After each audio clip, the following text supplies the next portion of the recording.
Good morning, Wall Street winners. It is Friday, June 27th, and the futures markets are soaring this morning, heading towards new all-time highs on the S&P 500, likely today, maybe next week, depending on what happens today. But we're very close to record highs. We've seen a huge recovery after the drop pending the Liberation Day announcements on April 2nd, but we are getting very close to the July 9th date where tariffs that have been paused come back into effect. What we're hearing in the markets is that the U.S. has had a framework, or has, I think, up to 10 different top trading partners very close to having frameworks or agreements in place to avoid those tariffs going forward, or to establish tariff baselines. But what we're reading in the media can be extremely misleading depending on where it's coming from. We're hearing that Iran and the US are about to restart discussions, but Iran is dismissing that and claiming that that is not true. Regardless of what you believe and what's out there, just know that the market is super frothy right now.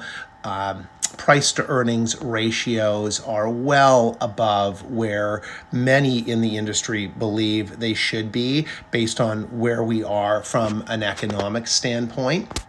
And we're just about to get into the new earnings cycle. As we finish Q2 earnings, we're about to move into Q3 earnings in, call it, mid-July, with the big financials kicking things off. And unless those earnings beat and exceed and have a positive future forecast, it's highly likely that we could see a pullback in a number of stocks across industries and sectors, just based on how frothy things have gotten.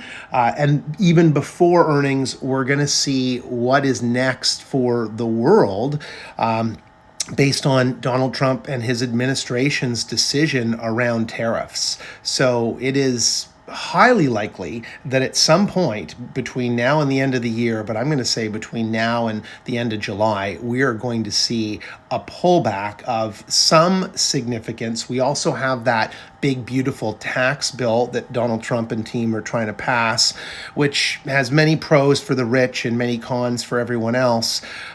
So it's going to add to the U.S. deficit significantly over the next 5 to 10 years.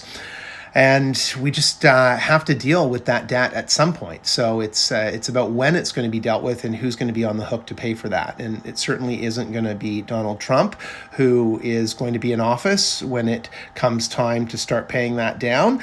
But he'll be the one to have spent all the money that needs to be paid back based on his term right now. So that leads to some concern, certainly over where we are in the markets themselves. And I would be extremely and am very risk averse right now, as this lead up has really put everything into record territory. So be cautious with your capital. I would encourage you to just sit back, wait and see, keep your money in some money market funds so that you don't risk your capital. And I think you're going to have an opportunity to buy in at a pretty deep discount in the coming 30 to 60 days. Good luck in your trades today. And if you're liking the video, please hit the like and subscribe button.